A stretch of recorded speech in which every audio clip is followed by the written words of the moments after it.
June মাসের জুলাই মাসের 5 তারিখে যে বিপ্লব হয়ে গেছে আমি জানি না। আমাকে 5 তারিখ 10:30টার সময় এসে বললো যে আপনাকে ডাক্তারের কাছে নিয়ে যাওয়া হবে। ডাক্তার প্রথম দিকে সকালের দিকে আসতেন, আমি তো ডাক্তারকে বললাম যে সকালের দিকে তখন ফজর নাম সাহায্য করে ফজর করে ঘুমাই, আমার যদি 2টার দিকে আসে আমাদের সুবিধা হয়। তারপরে 2টার দিকে আসতেন এবং তিনি 30শে জুলাই আমরা যতটুকু মনে করি শেষ দেখে গেছেন। তার মানে এই কয়েকদিন আগে আমাকে দেখে গেল, 5 দিন আগে ডাক্তার দেখে গেল, আমার রক্ত পরীক্ষা গেল এবং আপনাদের রিপোর্ট আমার জানালো সব রিপোর্ট নর্মাল আছে। তো এখন ডাক্তারের কাছে 10:30 কোথায় নিয়ে যাবেন, বলেন আপনাকে ডাক্তারে যেতে হবে। বলে আমাকে আমার রুম থেকে চোখ হাত দিতে মুখোশ করিয়ে একটা গাড়িতে করে এই 1-1.5 মিনিট গাড়ি চালিয়ে ওখানে আশেপাশে কোনো আরেকটা রুমে নিয়ে গেল। এখন আমি ধারণা করি যে ব্রিগেডিয়ার হাসান নাসিরের নেতৃত্বে কিছু সংখ্যক সামরিক অফিসার, কর্নেল হাসিনের মতো সাহসী সামরিক অফিসার, ব্রিগেডিয়ার হাসানের সাহসী অফিসার বোধ হয় ওই কচু ক্ষেত্রে যে ডিজিএফআই আছে ওই অফিসের সামনে গিয়ে তারা চিৎকার চেঁচামেচি করেছে, আমরা আজমিকে চাই। তখন তারা তাদের সবচেয়ে বিভিন্ন সময় নিয়েছে, এই ধরনের একটা কিছু সম্ভবত আমি যতটুকু শুনতে পেরেছি বাইরে এসে। ওই জন্য তারা যদি ঢুকে পড়ে এবং ওই লুকগুলিতে আমার সার্চ করে, এই জন্য তারা আমার ওদিকে সরিয়ে আর এখানে নিয়ে গেল। ওই 5 তারিখ রাতের কথা বলছেন 10:30টায়। তারপরে ওখান থেকে আমাকে রাত্রে 2:30-3টার দিকে বললো আপনাকে আপনার হাসপাতালে নিয়ে যাবো। আমি বললাম গত 8 বছর থেকে আমি আপনাদেরকে বলছি আমার দাঁত ভেঙে গেছে, আমার 2টা দাঁত ভেঙে গেছে, আমার কানে সমস্যা হচ্ছে, আমার চোখে তার চশমা যেটা দেখছেন আমি মুক্তির পরে ডাক্তার দিকে চশমা নিয়েছি, কিছুদিন পরে আমি চশমা পড়তে পারতাম না, আমি বলতাম চোখে চিকিৎসা, তবে স্পষ্ট হয়ে বললাম আমার চোখে চিকিৎসা হবে না, দাঁতে চিকিৎসা হবে না, কানে চিকিৎসা হবে না, এখানে রেখে যা পারা যায় করা যায়। ওনাখানে যারা ডাক্তার ছিলেন ওনার মেডিকেল স্পেশালিস্ট ছিলেন। আমার প্রথমে যাওয়ার পর যখন চোখ বাঁধতো এখানে আমার ঘা হয়ে গেল, তো একটা ওষুধ দিলেন, পরে এটা পুরো মুখ ঘা ছড়িয়ে গেল। দেখে পরবর্তীতে ওষুধ সংক্রান্ত আমার এই মুখে এখনো চারিদিকে অনেক সমস্যা রয়ে গেছে, চামড়ায় হাতে পায়ে চামড়া অনেক সমস্যা হয়েছে। তো আমি বললাম যে এত 8 বছর আমি বলছি আপনার কাছে আমাকে হাসপাতালে নিয়ে যাবেন, হাসপাতালে নিয়ে যেতেন না, এখন রাত 3টার সময় আপনার হাসপাতালে নিয়ে যেতে কি কথা, করে না যেতে হবে। তার যেতে হবে বলে তার কিছু উপায়ে চোখ হাত দিয়ে আবার মাফুস করে অ্যাম্বুলেন্সে করে যাচ্ছে রাত 15টার দিকে যাচ্ছে আর শেষ নাই। তো আমি বললাম যে ঢাকা শহরে কোনো হাসপাতাল এত দূরে না, আপনারা কোথায় হাসপাতালে নিয়ে যাচ্ছেন?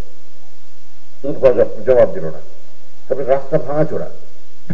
বললাম যে ঢাকা শহরের রাস্তাটা ভাঙাচোরা না, আপনারা কি আমাকে কোথাও গ্রামের দিকে নিয়ে যাচ্ছেন নাকি?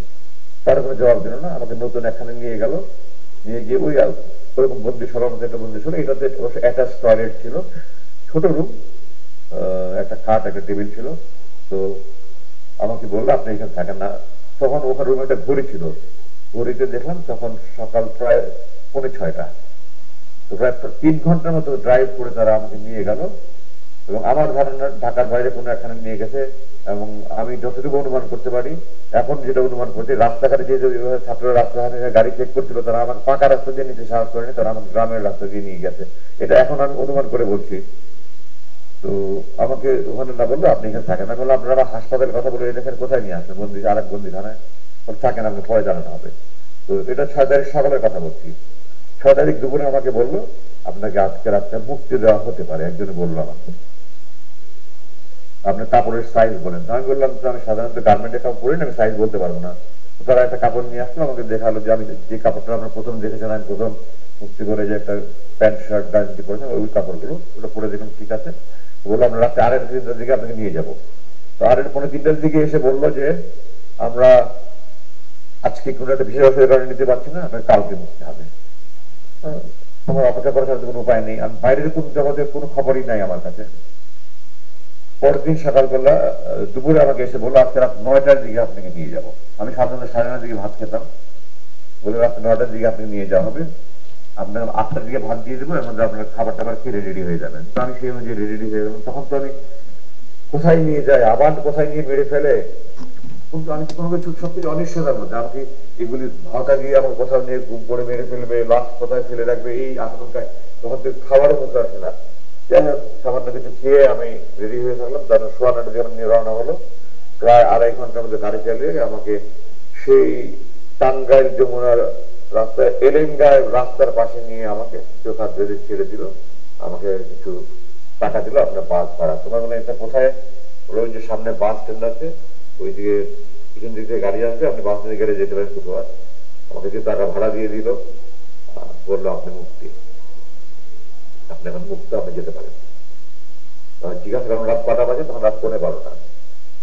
তো তারপরে আমি গাড়ি থেকে নেমে আমার এই এলাকায় প্রকাশ করতে পারলাম, আকাশের দিকে চাকিয়ে চিৎকার, আল্লাহু আকবার, আলহামদুলিল্লাহ, আল্লাহ তুমি রহমান রহিম, তুমি কারীম, আল্লাহ আমি 8 বছর পরে তোমার আকাশ দেখছি, তোমার তারা দেখছি, তোমার মেঘ দেখছি, তোমার চাঁদ দেখছি। আল্লাহ মাটির দিকে থেকে বলবো, আল্লাহ তোমার মাটির মানুষ আমি, তুমি আমার সে মাটি দেখাচ্ছ 8 বছর পরে।